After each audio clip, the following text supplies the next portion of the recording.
अस्सलामुअलैकुम रहमतुल्लाहि वबरकातुहू। आज हमने पढ़े neurotransmitter aspects of the ANS. तो न्यूरोट्रांसमीटर्स जो है ना वो कौन से यूज़ होते हैं हमारे एएनएस सिस्टम में। उसमें 3 टाइप्स की दी हुई हैं। एक तो कोलिनर्जिक ट्रांसमिशन दी हुई है, एड्रिनर्जिक, और इसके बाद जो है ना को ट्रांसमीटर्स होते हैं।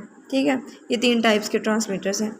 तो अब जो कोलिनर्जिक ट्रांसमिशन का क्या मतलब है कि इन नर्व एंडिंग्स पे क्या होगा, एसिटाइल कोलिन जो है ना रिलीज़ होगा। एड्रिनर्जिक का मतलब है कि इन एंडिंग्स पे जो है ना एपिनेफ्रिन और एपिनेफ्रिन जो है ना रिलीज़ होंगे। इसके बाद जो को ट्रांसमीटर्स हैं, को ट्रांसमीटर्स जो है ना हम बाद में पढ़ लेंगे।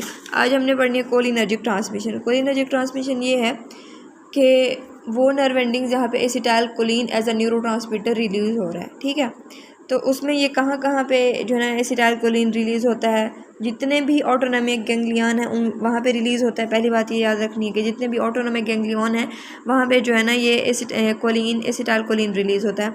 और दूसरा ये है कि जब parasympathetic post ganglionic neuron effector cell synapse होता है, मतलब जब पोस्ट गैंग्लियोनिक न्यूरॉन्स जाके इफेक्टर सेल के साथ साइनेप्स करते हैं तो क्या होता है कि वहाँ पे भी यही रिलीज़ होता है।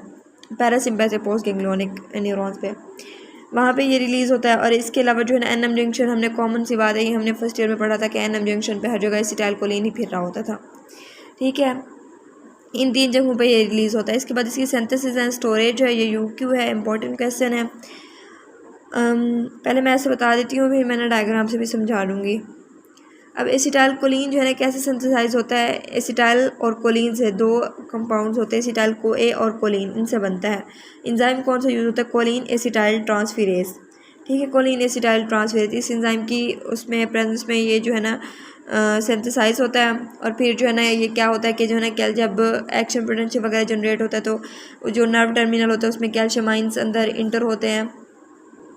कैल्शियम आइंस क्या करते हैं कि उन कैल्शियम आइंस जब इंटर होते हैं तो जो वेजिकल्स हैं, वेजिकल्स की फॉर्म में जो एसिटाइल कोलिन है वो पैक हो जाता है। फिर वो आके मेम्ब्रेन, नर्व टर्मिनल की जो मेम्ब्रेन होती है वो उसके साथ बाइंड करते हैं और फिर जो है ना वो ट्रांसमीटर रिलीज़ हो जाता है। और फिर जब वो रिलीज़ हो जाता है सिनेप्टिक क्लेफ्ट में, फिर दोबारा वो टूट जाता है, वहाँ पे सिनेप्टिक क्लेफ्ट में जाके एसिटेट में और कोलिन में जो है ना कन्वर्ट हो जाता है। वहाँ पे जो एंजाइम यूज़ होता है ना वो एसिटाइल कोलिन एस्ट्रेज होता है। ठीक है, अब यहाँ से हम ना डायग्राम से एक नज़र देख लेते हैं, यहाँ से आपको अच्छा समझ आ जाएगा पूरा का पूरा पाथ में। अब देखें, अब मैं इसकी सिंथेसिस की बात करूँ तो एसिटाइल को ए कोलिन के मिलने से बनता है, 2 चीज़ों के मिलने से। एसिटाइल कोलिन एसिटाइल को ए और कोलिन के मिलने से बनता है। यहाँ पे जो एंजाइम यूज़ होता है वो कौन सा होता है, एसिटाइल कोलिन ट्रांसफेरेज। ठीक है, अब कोलिन एसिटाइल ट्रांसफेरेज, अब जब जो है ना जब ये वो हो जाता है, बन जाता है सिंथेसिस के बाद, अब इसकी क्या होगी, वेसिकल्स की फॉर्म में पैकिंग होगी। वो कैसे होगी कि जब यहाँ पे पोटेंशियल आएगा ना तो जो है ना कैल्शियम आइंस जो है ना अंदर इंटर होंगे। कैल्शियम आइंस जब इंटर होंगे तो ये वेसिकल्स की फॉर्म में जो पैक हुआ पड़ा था उसकी वजह से वो आके इधर मेम्ब्रेन के साथ बाइंड कर जाएगा और यहाँ से रिलीज़ हो जाएगा। यहाँ से फिर दोबारा जो है ना एंजाइम यहाँ पे एक एक्ट करेगा और ये प्रोडक्ट्स जो है ना रिसाइकल हो जाएंगे। यहाँ पे जो वो होता है एसिटाइल कोलिन एस्ट्रेज होता है। ठीक है, अब इसके बाद इनहिबिटर्स की बात की हुई है कुछ। ठीक है, तो इनहिबिटर्स हम देख लेते हैं। इंपॉर्टेंट है कि रेट लिमिटिंग स्टेप इसकी सिंथेसिस में ये है कि जब हमने कोलिन को अंदर हमने ट्रांसपोर्ट करना है, ये कोलिन है ना, कोलिन यहाँ से हमने साइनेप्टिक क्लेफ्ट से रिसाइकल करना है, हमने नर्व टर्मिनल में दोबारा ट्रांसपोर्ट करना है। तो यहाँ पे जो है ना इनहिबिटर एक ड्रग है जो कि इस प्रोसेस को इनहिबिट करती है, इस ट्रांसपोर्ट को, उसका नाम है हेमिकोलिनियम। मीन्स इसकी जो सिंथेसिस का इनहिबिटर है वो हेमिकोलिनियम है। फिर क्या होता है, जब सिंथेसिस के बाद इसकी वेसिकल्स बन जाती हैं, एसिटाइल कोलिन को वेसिकल्स की फॉर्म में पैक किया जाता है। उस पैकिंग में जो यूज़ होते हैं ना वो ये वेसिकल एसोसिएटेड ट्रांसपोर्टर ये यूज़ होता है। ये इस प्रोसेस को, ये जो स्टोरेज है वेसिकल्स की फॉर्म में, इसको जो इनहिबिट कर रहा है वेजिमाकोल, इसी वेसिकल एसोसिएटेड ट्रांसपोर्टर से आपने याद रखना है वेजिमाकोल। इस स्टेप को जो है ना ये ड्रग है ये इनहिबिट करती है। इसके बाद जो है जब इसका रिलीज़ होना है ना, जब कैल्शियम आइंस अंदर आएंगे तो उसकी वजह से जो है ना बाइंड करके रिलीज़ होगी। इस रिलीज़ के स्टेप को जो है ना इनहिबिट करता है बोटुलिनम टॉक्सिन। ठीक है, ये 3 बातें आपने याद रखनी है। सिंथेसिस में होता है हेमिकोलिनियम, स्टोरेज में वेजिमाकोल और रिलीज में बोtulinum टॉक्सिन। ठीक है, अब हमने इसकी सिंथेसिस और स्टोरेज पढ़ ली, इसके बाद रिलीज हम देख लेते हैं। रिलीज में क्या होता है, जैसे मैंने बताया कि जो है कैल्शियम आइंस कैल्शियम चैनल्स के थ्रू इंटर होंगे नर्व टर्मिनल में, और वहाँ पे क्या होगा, दो जो है ना प्रोटीन्स का इंटरेक्शन होगा। वो कौन सी प्रोटीन्स हैं, एक तो ये जो नर्व टर्मिनल की मेम्ब्रेन है इसकी प्रोटीन्स के साथ, और जो इन वेजिकल्स के साथ एसोसिएटेड प्रोटीन्स हैं, वेजिकल एसोसिएटेड प्रोटीन्स और इन नर्व टर्मिनल मेम्ब्रेन की जो प्रोटीन्स होती हैं इनके आपस में क्या होता है कि एक इंटरेक्शन होता है। उस इंटरेक्शन की वजह से क्या होता है कि ये जो है ना आके इधर इंटरेक्शन होता है, फिर यहाँ पे जो है ना एक पोर क्रिएट हो जाता है। इस मेम्ब्रेन और इस मेम्ब्रेन के दरमियान जब इंटरेक्शन होता है तो यहाँ पे एक पोर क्रिएट होता है, उस पोर से जो है ना वो न्यूरोट्रांसमीटर जो है ना रिलीज़ हो जाता है। ठीक है, अब यहाँ पे जो है ना कुछ के नाम बताए हुए हैं, जो प्रोटीन से एसोसिएटेड वेजिकल्स के नाम बताए हुए हैं कि वेजिकल एसोसिएटेड मेम्ब्रेन प्रोटीन्स साइनेप्टोब्रेमन और साइनेप्टोटैगमिन है।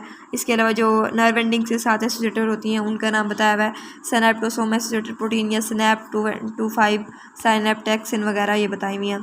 ठीक है, जब इसमें फिर वही बात हो यहाँ पे लिखी हुई है कि मेम्ब्रेन्स जब फ्यूज़ करेंगी वेजिकल्स की नर्व एंडिंग्स के साथ, वहाँ पे एक पोर क्रिएट होगा और वहाँ से रिलीज़ हो जाएगी, और इस जो स्टेप होता है इसको बोtulinum टॉक्सिन जो है ना इनिबिट करता है। अब टर्मिनेशन की बात करें तो टर्मिनेशन में क्या होता है कि जो है ना इसको दोबारा जो है ना ये प्रोडक्ट्स रिसाइकिल हो जाएंगे। यहाँ पे जो है ना कोलिन एस्ट्रेज एक्ट करेगा और कोलिन और एसिटेट जो है ना रिसाइकिल हो जाएंगे, कोलिन दोबारा इधर यूज़ होगी और फिर दोबारा से एसिटाइल कोलिन बना देगी। ठीक है, अब drugs effect on the synthesis storage. अब इन ड्रग्स का ये जो इनिबिट कर रही हैं इनका क्या इफेक्ट होता है, ये जो ड्रग्स ये 3-4 मैंने बताई यहाँ पे, तो इनका क्या इफेक्ट होता है। ये जो ड्रग्स है ना ये थेराप्यूटिक पर्पसेस के लिए, सिस्टमिक थेरेपी के लिए हम इनको नहीं यूज़ कर सकते। उसका ये होता है कि जो क्योंकि अगर हम इनको यूज़ करें तो इस वजह से इनका ये होता है कि ये सिलेक्टिव इफेक्ट नहीं प्रोड्यूस करती। मतलब एक लोकल जगह पे, जैसे हमने जहाँ सपोज़ किसी एक जगह पे हमने इफेक्ट प्रोड्यूस कराना तो वहाँ पे इफेक्ट नहीं प्रोड्यूस करती। इस वजह से हम इनको नहीं यूज़ कर सकते, क्योंकि जब इनको यूज़ करेंगे ना तो सिंपैथेटिक और पैरासिम्पैथिक जितने भी हैं ना वो हमारी सारी बॉडी में ब्लॉक हो जाएंगे, और उसके साथ सोमैटिक जो एनएम जंक्शन पे एसिटाइलकोलिन रिलीज़ हो रहा है वो भी उसकी सेंसस स्टोरेज या रिलीज़ उसकी वहाँ पे भी ब्लॉक हो जाएगी। तो सारा सिस्टम ही हमारा जो है ना ब्लॉक हो जाएगा। इस वजह से ये हम इनको थेरेप्यूटिक पर्पसेस के लिए यूज़ नहीं करते। सिर्फ ना बोtulinum टॉक्सिन को समटाइम इंजेक्शन के तौर पर देते हैं कि इसका ना लोकल इफेक्ट होता है, ये आहिस्ता से डिफ्यूज़ करता है और जो है ना हम इसको यूज़ करते हैं। बस यहाँ तक हो गया। अब आगे एड्रेनर्जिक ट्रांसमिशन नेक्स्ट वीडियो में इंशाल्लाह।